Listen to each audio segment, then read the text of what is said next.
So winterseisoen is vir meeste kinders ongelukkig ook verkoue en griepseisoen. Nou ek kuier vandag by Dr. Lenay Silje, 'n mediese dokter en kenner op die veld van winterverwante siektes. Dr. Lenay, baie welkom. Dankie Emil, dit is lekker om hier te wees. Nou dokter, kom ons val sommer weg met die vraag wat meeste ouers oorwonder. Wat is die verskil tussen verkoue en griep en wat is die simptome waarvoor ouers kan uitkyk? Emil, dit is eintlik baie eenvoudig. Beide verkoue en griep begin met 'n virus of 'n virale ontsteking.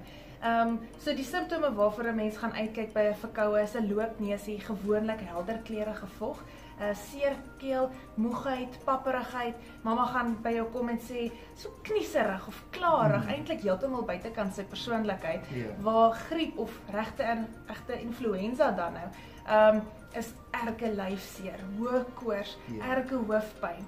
So dis maar gewoonlik om mens die twee goed onderskei. Nou my ma het altyd toe ons kinders was, het sy my probeer gesond dokter met 'n boereraad. En dan sy gemmerbrandewyn gemeng met 'n met lemon en 'n Disprin en my warm toegedraai en op die einde van die dag het sy gesê ek moet dit uitsweet. So ek wil by dokter weet, kan 'n mens verkoue en griep uitsweet of is dit 'n ou boere storie? Emil, ek dink daar's duisende generasies wat hom wel uitgesweet het met brandewyn, maar daar's nou ongelukkig niks om dit te bevestig nie. Ek dink die groot ding om te onthou is dat dit simptoomverligting is. Jy weet, mens bring die koors af, jy gee pyngoedjies vir die keelseer, gee dalk 'n booster of iets om hulle immuunstelsel so goed as moontlik op te bou. Daar's wonderlike oor die toonbank medisyne beskikbaar wat regtig goed werk.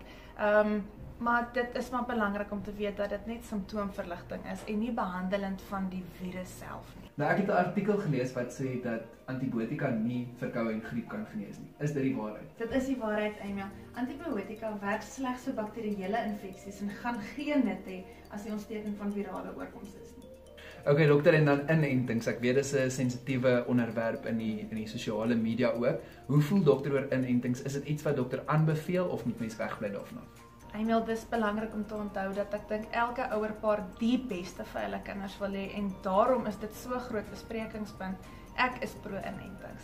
Ek glo dat dit werk. Ek glo dat daar studies is, daar's navorsing. Dis net absoluut vir my beter dat voorkomend beter as behandeling is. Nou wil ek net nog 'n laaste vraag hê. As dokter vir ouers raad kan gee, wat is die een ding wat hulle moet doen hierdie winter om te verseker dat hulle kind gesond bly? Mense dink om 'n goeie immuniteit of immuunstelsel te hê is verskriklik duur. Dit is duur tablette en is duur bruistablette en dit is koud tablette en stropies en allerlei rate, maar dit is eintlik vreeslik eenvoudig. Gesond eet, genoeg water drink, persoonlike goeie higiëne, hande was as hulle klaar in neus geblaas het en buite speel, sonlig. Dis wonderlik, niemand het gesê immuniteit moet duur wees. Ag dokter, baie dankie. Ek waardeer dit so baie dat u vir ons hierdie inligting gegee het. Nou ouers, ek wil hê dat julle vir ons 'n kommentaar lewer en vertel, wat doen jy om jou kinders gesond te hou? Baie dankie. Afrikaans.com, jou tuiste vir alles oor Afrikaans.